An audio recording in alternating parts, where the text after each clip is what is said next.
برادران ملت اسلامی السلام علیکم ورحمۃ اللہ وبرکاتہ۔ الحمد للہ وکفا وسلام علی حبیبہ المصطفیٰ اما بعد فاعوذ باللہ من الشیطان الرجیم بسم اللہ الرحمن الرحیم واما بنعمت ربک فحدث صدق اللہ مولانا العظیم۔ بارگاہ رسالت مآب صلی اللہ علیہ وسلم میں درود پاک کا ہدیہ پیش کریں۔ اللہم صلی علی سیدنا و مولانا محمد معدن الجود والکرم وآلہ واصحابہ الکرام ابنہ الکریم وبارک وسلم صلاة دائمة سرمدا ابدا۔ وقت کافی زیادہ ہو چکا ہے، بیان کرنے کا وقت نہیں ہے، اب جماعت کا وقت قریب ہو چکا ہے۔ چونکہ میں کافی دور سے آپ کے پاس آیا اور بیچ میں ٹریفک کے مسائل بہت زیادہ تھے، بہرکیف ہمارے حصے میں آج کے دن جتنا بھی وقت یہاں اللہ نے لکھا ہے اتنا ہم گزار کر کے جائیں گے انشاءاللہ۔ بس ایک بات عرض کرنا چاہوں گا کہ آج 15ویں شعبان المعظم ہے، ہماری زندگی کے سالوں میں سے ایک نئے سال کی شروعات ہے۔ حدیث پاک میں ملتا ہے کل کی رات اللہ تعالیٰ فرشتوں کو سارے معاملات تقسیم کر دیتا ہے، بندوں کے متعلق کیا کیا چیزیں سال بھر میں ہونے والی، اور فرشتوں کو سارے احکام بتا دیے جاتے ہیں۔ اس میں سے بسا اوقات ایسا ہوتا ہے کہ کسی کی موت لکھی گئی ہوئی ہوتی ہے اس سال، لیکن وہ بندہ شادی کی تیاریوں میں مصروف ہے۔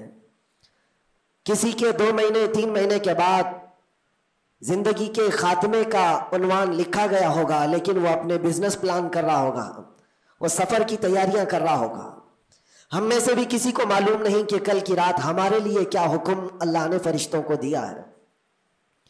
اگر زندگی باقی ہے تو دعا کریں کہ اللہ تعالیٰ خیر و برکت والی زندگی عطا فرمائے، نیکیوں والی زندگی عطا فرمائے۔ اور ایک اہم بات جو آج سب جگہ گردش کر رہی ہوتی ہے، سرکولر ہوتی ہے، وہ یہ ہے کہ ہر بندہ اپنے اپنی غلطیوں کی معافی دوسرے سے مانگ رہا ہوتا ہے۔ اور یہ اس لیے بھی ہے کہ سب نے شاید یہ حدیث سنی ہوگی کہ ان بڑی راتوں میں اللہ تبارک و تعالی سارے بڑے گناہوں کو معاف کر دیتا ہے، لیکن چند لوگ ایسے ہیں جو ان راتوں میں بھی معاف نہیں ہوتے۔ ان میں سے ایک بندہ وہ ہے جو لوگوں کے تعلق کو ختم کرتا ہے، قطع تعلق کرنے والا۔ بھائیوں میں نفرت ہے، بھائی اور بہن میں نفرت ہے، باپ اور بیٹے میں نفرت ہے، رشتہ داریوں کو توڑا ہوا آدمی، اس کے لیے بھی کہا گیا اس رات میں اس کی بھی بخشش نہیں ہے۔ اور دوسری چیز یہ ہے کہ جو ہم گناہ کرتے ہیں اس کی 2 قسمیں ہیں، 2 قسم کے گناہ ہیں۔ کچھ گناہ وہ ہیں جن کا تعلق صرف اللہ سے ہے، اللہ جب چاہے معاف فرمائے گا۔ شراب پیا، زنا کیا، غلط کاریاں کیا، جھوٹ بولا ہے، یہ سارے گناہ وہ ہیں جس کی معافی اللہ سے ڈائریکٹ کی لی جائے گی۔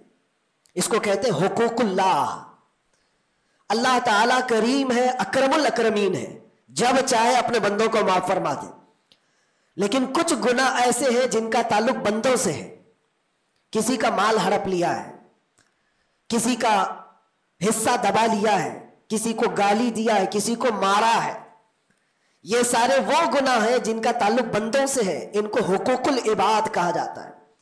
اور یہ گناہ زیادہ ڈینجر ہے، حقوق اللہ سے زیادہ ڈینجر حقوق العباد ہے، کیونکہ حدیث پاک میں ہے اللہ سے متعلق جو گناہ ہے وہ رب تعالیٰ جب چاہے معاف فرمائے گا، لیکن جو بندوں سے ریلیٹڈ ہے اللہ فرماتا ہے جب تک بندہ بندے کو معاف نہیں کرتا اللہ نہیں معاف فرمائے گا، اللہ معاف نہیں فرمائے گا۔ حضور پاک صلی اللہ تعالیٰ علیہ وسلم نے صحابہ سے پوچھا سب سے غریب آدمی کون ہے، تم جانتے ہو سب سے مفلس آدمی کون ہے؟ حضور صلی اللہ علیہ وسلم نے صحابہ سے پوچھا تو صحابہ نے کہا اللہ کے نبی زیادہ جانتے ہیں۔ آقا کونین صلی اللہ علیہ وسلم فرماتے ہیں سب سے زیادہ غریب قیامت کے دن وہ نہیں جس کے پاس پیسہ نہیں، مال نہیں، نیکیاں نہیں، وہ نہیں، بلکہ میرے آقا فرماتے ہیں قیامت کے دن ایک بندہ ایسا ہوگا جس کی نمازیں بھی بہت تھی، صدقات و خیرات بھی بہت تھے، حج بھی کیا تھا، زکوٰۃ بھی دیا تھا، عمرے بھی تھے، نفل عبادتیں بھی تھی، اس کی بہت نیکیاں لے کر کے آیا تھا، لیکن جس وقت وہ عدالت الہی میں پیش ہوا تو کئی لوگ کھڑے ہو گئے، ادھر سے ادھر سے آئے، رب تعالیٰ سے کہنے لگے مولا یہ نیک تو بہت ہے، نمازیں اس کی بہت ہے، حج بھی کیا ہے، عمرے بھی کیا ہے، لیکن میرے پیسے بھی دبا کر رکھا تھا۔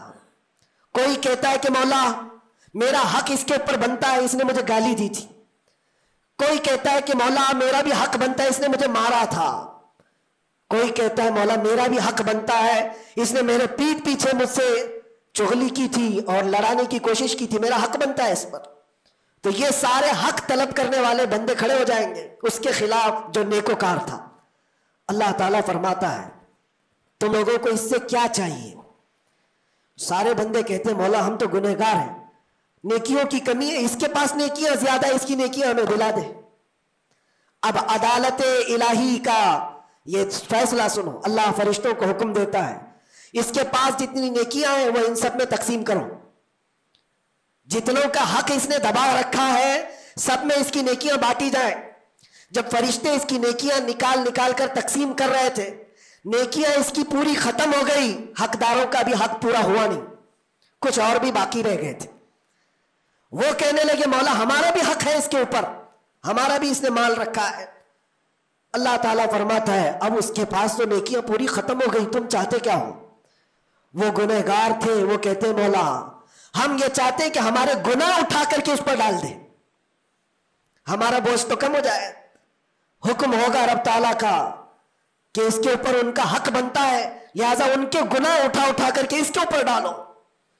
حدیث پاک میں میرے آقا فرماتے ہیں لے کے تو چلا تھا بہت ساری نیکیاں، لیکن وہاں سب بٹ گئی، الٹا دوسروں کے گناہ اپنے سر پر لے لیا اور سیدھے اس کو فرشتے جہنم میں لے کر جاتے ہیں۔ یہ قیامت کے دن کا سب سے مفلس آدمی ہے، سب سے غریب۔ اسی لیے اے لوگوں حقوق العباد میں کبھی گرفتار مت ہونا، دنیا میں کسی کا حق دبا کر مت رکھنا۔ کسی کو اگر تم نے اپنی زبان سے ایذا دیا ہے، تکلیف دی ہے، یا ہاتھ سے دیا ہے، یا کسی بھی طرح سے دیا ہے، تو قیامت کے دن اس کا حق لیا جائے گا، تمہیں اس کا حق دینا پڑے گا۔ اسی لیے شب برات آتی ہے تو سب لوگ ایک دوسرے سے معافی بھی مانگ لیتے ہیں۔ بندوں سے اگر تمہارا حق ہے تو بندوں سے معافی مانگ لو، اگر بندہ معاف کر دیا دنیا میں تو اللہ بھی معاف فرمائے گا، اللہ معاف فرمائے گا۔ لیکن معافی مانگنے کا ٹرینڈ آج واٹس ایپ اسٹیٹس بن گیا ہے، بہت آسان ہے اسٹیٹس پر رکھ دینے کا کہ میرے جس کے اوپر بھی حق بنتے ہیں میں نے ان کو معاف کیا، وہ مجھے معاف کر دیں، کسی کے پاس جانے کی ضرورت ہی نہیں، واٹس ایپ میں گھماتے رہ جاؤ۔ کیا اسی کو معافی مانگنا کہتے ہیں؟ معافی مانگنے میں آدمی کو جو انا ہے، جو تکبر ہے، جو شیطان اسے گھمنڈ دلاتا ہے، اسی توڑنے کے لیے تو اللہ نے معافی مانگنے کا حکم دیا ہے کہ جاؤ تم اپنے اس بندے سے معافی طلب کرو جس کے پاس جانے میں تمہیں شرم آ رہی ہے، اپنے نفس کو توڑو، اپنے انا کو ختم کرو، اپنے تکبر کو مارو۔ تمہاری بہن کا کوئی حق باقی تھا تو تم اگر یہ سوچتے ہو اس کے پاس کیسے جاؤں، وہ تو چھوٹی ہے، میں اتنا بڑا ہو گیا ہوں، کیا بہن سے بھی معافی مانگوں گا، میں چھوٹا ہو جاؤں گا؟ قدر کرو، آج تمہارے پاس وقت ہے، یہاں تھوڑی دیر کے لیے چھوٹا ہونا اچھی بات ہے۔ قیامت کے دن جب تمہارے گلے میں توق ڈال دیا جائے گا گناہوں کا تو اس وقت مدد کے لیے کوئی نہیں آ سکے گا۔ اس لیے میرے عزیزوں حقوق العباد میں گرفتار کبھی نہ ہونا۔ اللہ کے نبی صلی اللہ علیہ وسلم کے پاس ایک جنازہ آیا، حضور صلی اللہ علیہ وسلم جب جنازہ پڑھاتے تھے تو پہلے پوچھتے تھے اس پر کسی کا حق باقی ہے، کسی کا اس پر کوئی لینا دینا باقی ہے؟ جنازہ صحابی کا ہے۔ جب جنازے کے پاس کھڑے تھے تو ایک صحابی آگے بڑھتے اور کہتے یا رسول اللہ 2 درہم میرے اس کے اوپر باقی ہے اور یہ مر گیا، دیا نہیں مجھ کو، 2 درہم قرضہ اس کے اوپر میرا باقی ہے۔ حضور پاک صلی اللہ علیہ وسلم نے کیا فرمایا جانتے؟ صلو علی صاحبکم ولا اصلی علیہ، اے لوگوں تم چاہو تو اس کا جنازہ پڑھ لو، میں نہیں پڑھوں گا۔ حضور پیچھے ہٹ گئے، 2 درہم کا صرف قرضہ باقی تھا جن کا انتقال ہوا، اور حضور نے فرمایا میں جنازہ نہیں پڑھوں گا۔ سوچو آج 2 درہم کا بوجھ بھی کتنا بڑا ہوتا ہے۔